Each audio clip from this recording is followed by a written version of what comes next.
Alrighty, it's the second episode, and the first thing you might notice is that it looks different. Like I'm clearly using a different program, and that's because my super amazing parents gifted me a new computer for Christmas, and I love it. It's amazing. It's so good. And because of that, I needed to get a new art program as well. I couldn't transfer my old one over, so I have now shifted over to Clip Studio Paint, and I love it. It's great. It works perfectly for what I need it to do. I highly recommend Clip Studio. It's awesome. Okay, and so now to get into what we're drawing today, I can't say drawing. I just can't. I don't know what it is. And I used to say drawing, like I would deliberately try to say it poorly. And now I'm stuck like that.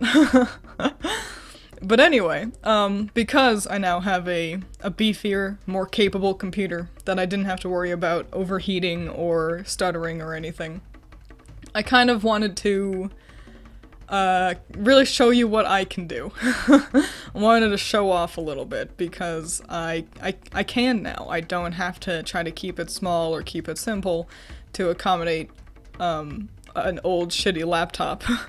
So, I'm doing Yang. It's Yang's swimsuit, like, summer outfit for the Amity Arena mobile game, which will be shutting down on the 28th of this month. So here you go. You can't play the game anymore. So it was only okay anyway. It's a bit of a shame because I think it would have been cool to see the game become actually good though. But yeah. Anyway, I thought it was a cute outfit, so I wanted to draw it. So okay. Sorry, I'm trying to collect my thoughts. I've got a lot of things I want to talk about. And I guess the thing that is most pressing is I struggled quite a bit with Yang's face. You'll see more of that in the not too distant future here. And it was really bothering me how much I was needing to tweak and alter, and it made me want to stop recording and, like, fix it off camera, basically. So then, I don't know, I was getting flustered and I was getting annoyed that I wasn't perfect off the bat. But I didn't, because that's not how art works, and I think it's important for you all to know that that it's okay to have to redo things and to struggle, you know? Everyone does. Just because I may have been doing art longer than you doesn't mean I am perfect, you know? And I think it's good to see people doing that and going through the motions that you are also probably going through, like figuring out how to make the eyes look right and everything. So Amity Arena's outfits are all kind of only fine, but I really liked this one, and so it's not an outfit I would usually put Yang in. The coloring won't come for a little bit, but you can see her flashing on screen for a bit there. It's a lot of red and teal, which isn't what I would have thought to go with for Yang. I tend to try to like to keep her in mostly yellow. Like yellows, browns, and tans. I think the red looks really good on her though, so I hope that Rooster Teeth kind of consider putting her in red more often, because it looks really nice with all that yellow hair. It makes her look like warm, really fiery. So yeah. And the teal shorts, it's a nice cheat, because green is red's complement, but in order to keep it from looking Christmassy, they pushed it closer to blue, so it's still vibing with the red of the shirt, while avoiding the usual pitfalls of putting red and green together, which is it makes everyone think about Christmas. So it's just a really smart design. One of the best ones that they came up with for the mobile game, for sure. So, by the way, I wanted to mention that I'm working really big. This is the image started out as 4,000 by 4,000 pixels. Working bigger is good for illustrations like this because theoretically I can print it at multiple sizes without having to worry about kind of distortion. Because you can shrink an image and have it still look good, but you can't go the other way. It's much easier to make a very big picture small and have it still look good, as opposed to making a small picture bigger, because it'll like crunch and distort, and it won't jive very well. So that's something to keep in mind. It depends on what you're doing. Really big images for like comics doesn't always work out. If you're exclusively like uploading web comics, you have to think about how big the screen resolution is. There's a lot to think about. Don't be afraid to look up this kind of stuff in your free time to figure out what kind of sizes work best for what you want to do with your art. So here's the eye, here's the face, Yang's dumbass face. Flipping your canvas is a really great tool to see the flaws in what you're doing, because I had drawn her and I thought she looked fine, and then I flipped the canvas and I realized that she looked like she was melting. So yeah, always flip your canvas. It can really help you keep everything looking clean and pretty, because otherwise you'll have melting faces like how Yang started out as in my image. Drawing Yang is always pretty fun. I don't think I've ever drawn her frowning, by the way. Even though she's quite grumpy in the show nowadays.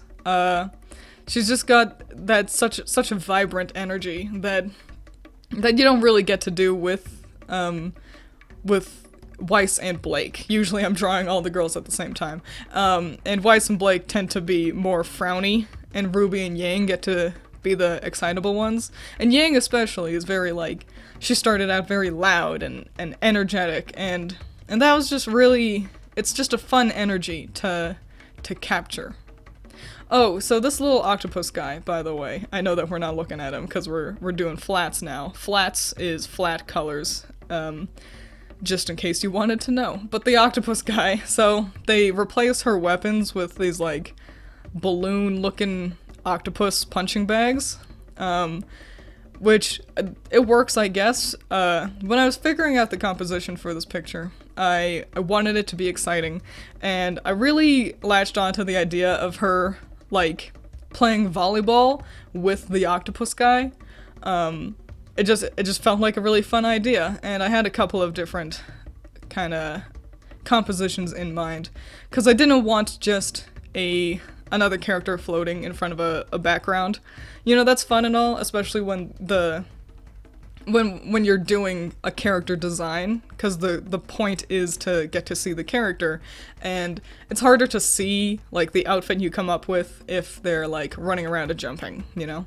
So, but I wasn't designing this. This is just fan art, so getting to see all the intricacies of the outfit wasn't as much of a priority for this image, which meant I did get to be a little bit more creative and exciting. I would like to come up with, or like get better at, having interesting poses and stuff for when I do character designs.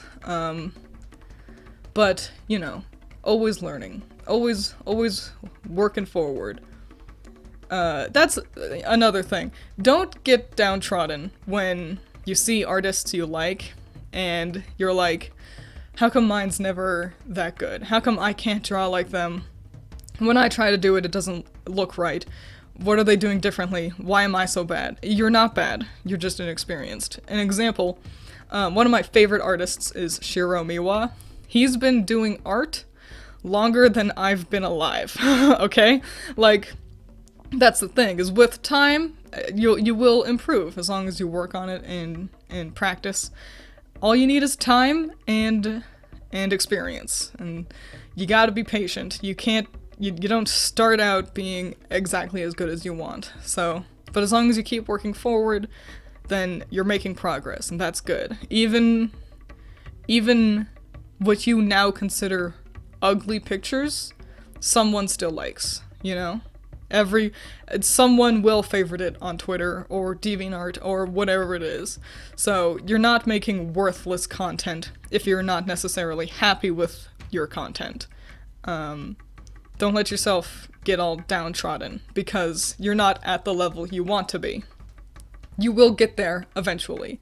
So don't let yourself don't be kicking yourself because you're not a master mangaka yet. And another thing, I had recently watched a video about color theory because I like color theory and it was fun, it was cool. But the guy tended to use the word never a lot. He would say like, you never should do that.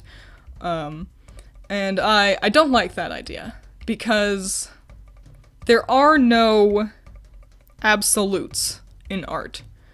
As an artist, your vocabulary should not include the words never or always, because it can be done. You don't always have to do, like, always use these colors together, or you should never do that kind of composition. Don't think like that, because it's not true. You can make anything work if you are skilled enough. So yeah, never use never or always, because there are no rules. Yeah, green and red look good together, but red and this teal also looks good together. So if you had limited yourself to thinking that you should always use complementary colors, you're limiting yourself. You're robbing yourself of the ability to make better content by thinking outside the box. That's an important thing. And that's for all kinds of art. Don't be afraid to think outside the box. Once you get comfortable doing something, good. Now how do you do it differently? You know, that's how you'll learn. That's how you will grow the most. Whew, not breathing enough.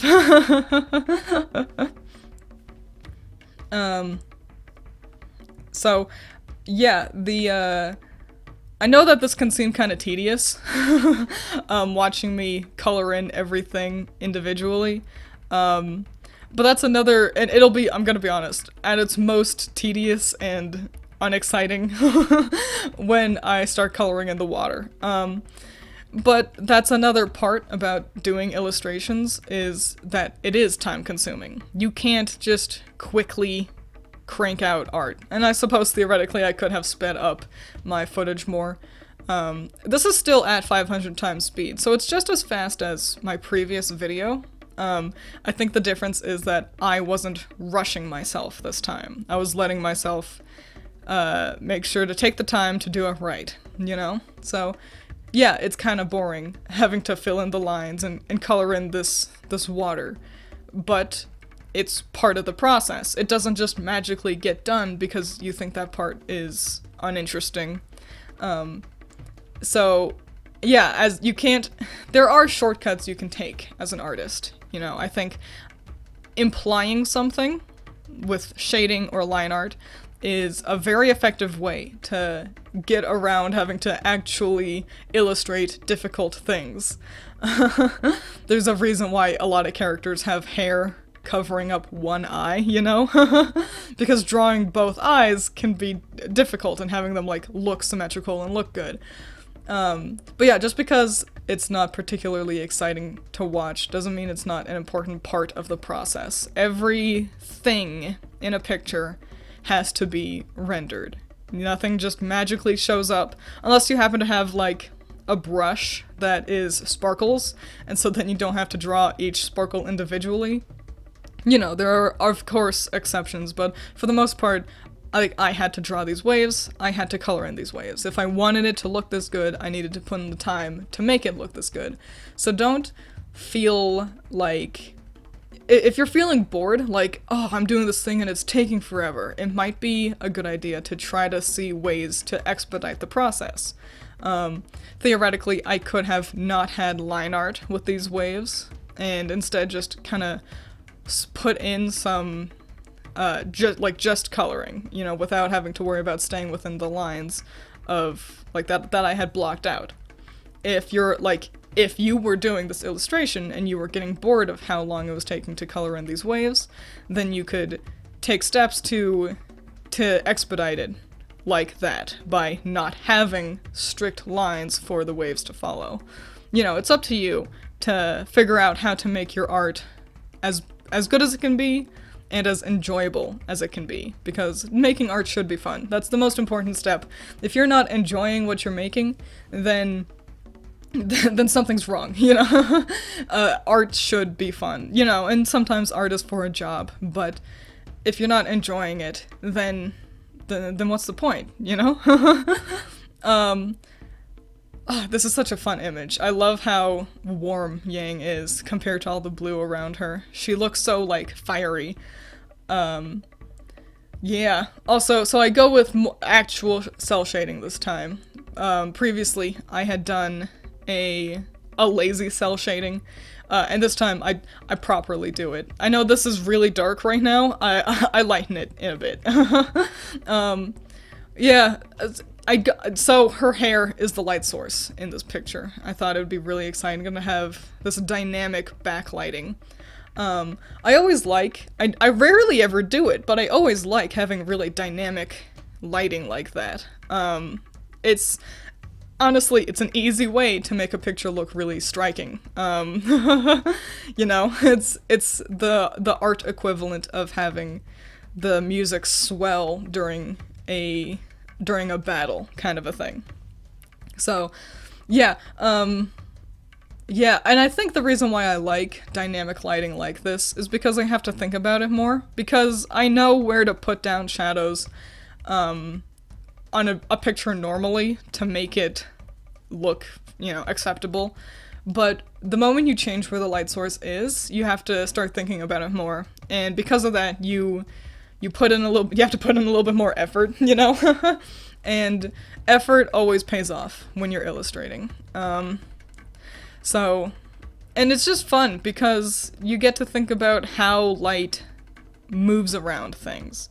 Her boobs are a good example because they're round. You know, light doesn't, they're not flat. You know, you have to imply depth by showing where light bounces off of them and how much shadow casts over them, how the shadows go around them. It's the same with her arms and her legs and her shirt. Her boobs are just a very easy to use example. And you know, art is, you have to think while doing art. There are some mindless sections, like blocking in all the colors of the waves, you know. That's where you really just turn off your brain and listen to the J-pop in the background that you're listening to. But, you know, yeah, you can't, if you expect art to be easy, to just be something that you casually do and you plonk yourself down and kind of crank out a masterpiece while also watching Hell's Kitchen, you know, that's not really how it works. You know, there are times where you do just casually make a quick little kind of mindless sketch or a little effort kind of illustration. Those absolutely do exist. But if you want to really make an impactful piece, you have to be thinking about it. And, you know, that comes down to not only just shading, but also, like, use of color, how to properly, you know, convey foreshortening, and how to make Yang's stupid face look like it's not melting. You know, so, yeah, effort goes into artwork, and I think that's why artists are quite, defensive, quite frankly. If you critique an artist, you will usually get met with anger. And that's completely understandable, because art is a very intimate thing, you know? This came from me, from my heart, my brain. I made this. It took effort, and I cared about it. Otherwise it would have looked bad. And I think people like to hide behind the excuse of, you need to learn how to take constructive criticism better. And sometimes that's true. But I do also think people need to learn that there is a difference between giving constructive criticism and being rude. You know, you don't have to insult or attack the artist to give them critique. You know, and I understand that it can feel kind of annoying having to baby an artist to give them advice or that you feel is necessary. But also you have to consider that if you're right, but you're an asshole, no one will want to listen to you.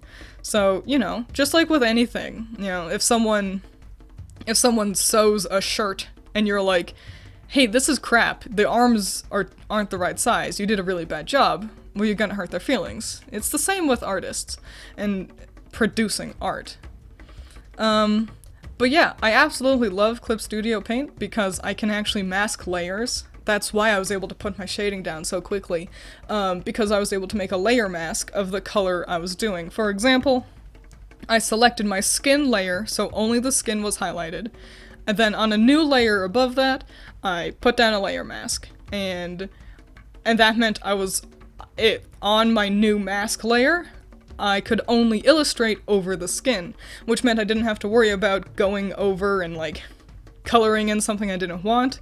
It's so efficient and nice, and it's so good. And I'm also really happy with how this rim lighting came out on her, because, especially her belt here, coloring in metals is so much fun, because the shading and lighting is so extreme on them. You have to go really ham on lights and shadows on metal. It's so fun. But yeah, I liked how her semblance effect came out. It's honestly pretty easy. All you do is, I put down the lighter yellow over her hair, and then on a new layer above my line art, I put down more. So it gives a glowing effect, because it's on top of her line art. And it came out so good. In my opinion, I guess. I'm really happy with how this lighting turned out. I am going to, and that was another fun thing, is I really like coloring in water, because it's really soft, you don't have to, you get to be really loose with water, you don't have to be so rigid. And I made the sky darker, because I wanted Yang's hair to be the brightest thing in the picture. So, yeah, that was something I thought about earlier, but I wanted to finish Yang before I nailed down the sky color. And that's Yang, and a little bit of art advice. Of course, don't be afraid to ask me questions. I'm pretty active in the comments. I'll probably answer you there. This has been great. I'm excited to keep doing these, and especially with my new art program and my new computer. I hope you enjoyed yourself.